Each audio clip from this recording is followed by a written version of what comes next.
Halo, apa kabar semuanya? Semoga dalam keadaan sehat walafiat ya.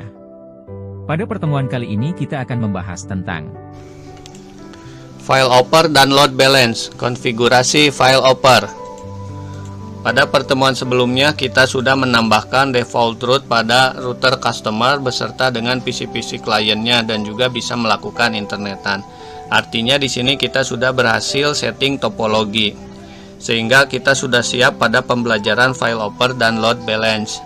Pada pertemuan kali ini kita akan mengkonfigurasi File Hopper terlebih dahulu.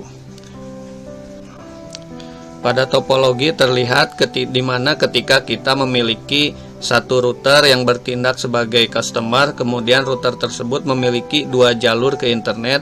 Yang pertama menggunakan ISP1 yang terhubung melalui header 1 pada router customer, dan yang kedua menggunakan ISP2 yang terhubung melalui header 2 pada router customer.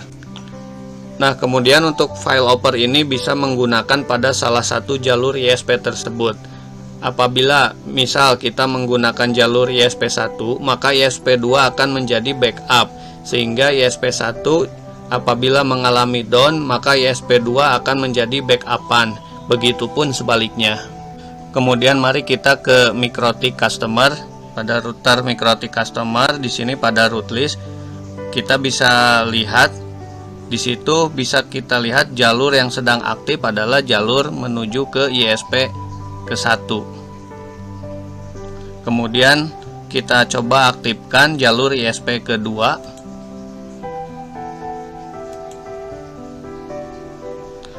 Maka kedua ISP tersebut aktif, namun jalur yang digunakan adalah ISP2. Seperti yang terlihat pada route list, ISP2 AS, sedangkan ISP1-nya S. Lalu bagaimana sih caranya kita memainkan File Hopper ini? Jikalau kita melakukan enable dan disable secara manual, ini dirasakan kurang leluasa atau kurang memuaskan. Nah, agar lebih memuaskan atau lebih leluasa, kita bisa menggunakan yang namanya parameter distance.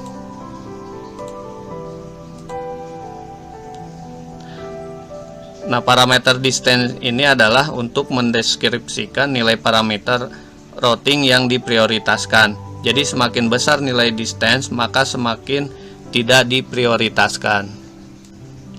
Misal apabila kita akan menggunakan ISP2 sebagai jalur internet, maka parameter distance pada ISP1 kita buat lebih besar dari ISP2 supaya ISP1 tidak diprioritaskan, begitupun sebaliknya.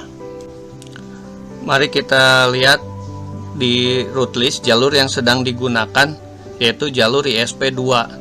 Lalu kemudian kita menginginkan bahwa jalur yang digunakan kita ganti menjadi ISP1. Maka di sini kita akan mencoba untuk mengganti parameter ISP2-nya menjadi lebih besar dibandingkan ISP1. Klik dua kali pada jalur ISP2. Nah, di sini diklik dua kali untuk mengganti parameter distance-nya.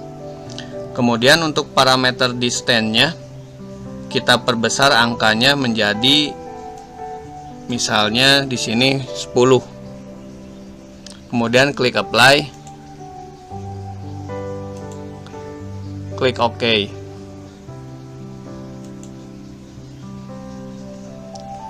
Maka terlihat pada route list jalur internet akan berpindah ke ISP1. Jadi begitulah caranya memainkan File Hopper secara otomatis, yaitu dengan cara mengatur pada parameter distance-nya.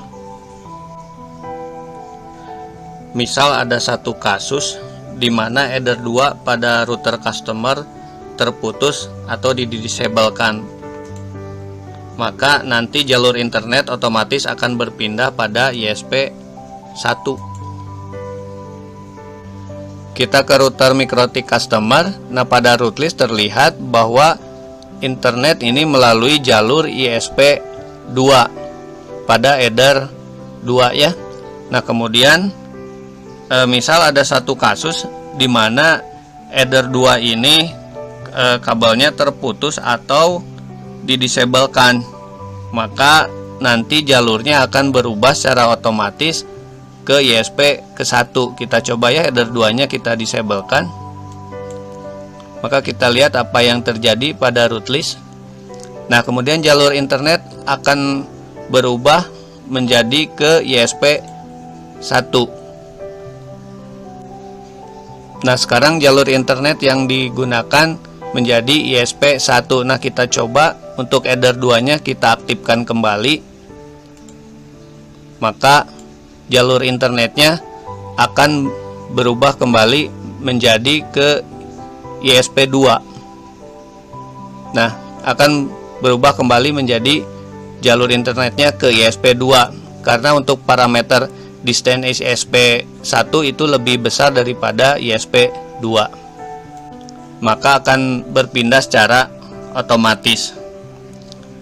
Jadi seperti itu ya untuk mengkonfigurasi file hopper dengan menggunakan parameter distance. Baiklah, cukup sekian pada pertemuan kali ini, semoga bisa bermanfaat bagi kita semua. Terima kasih sudah menonton video ini. Sampai jumpa lagi ya.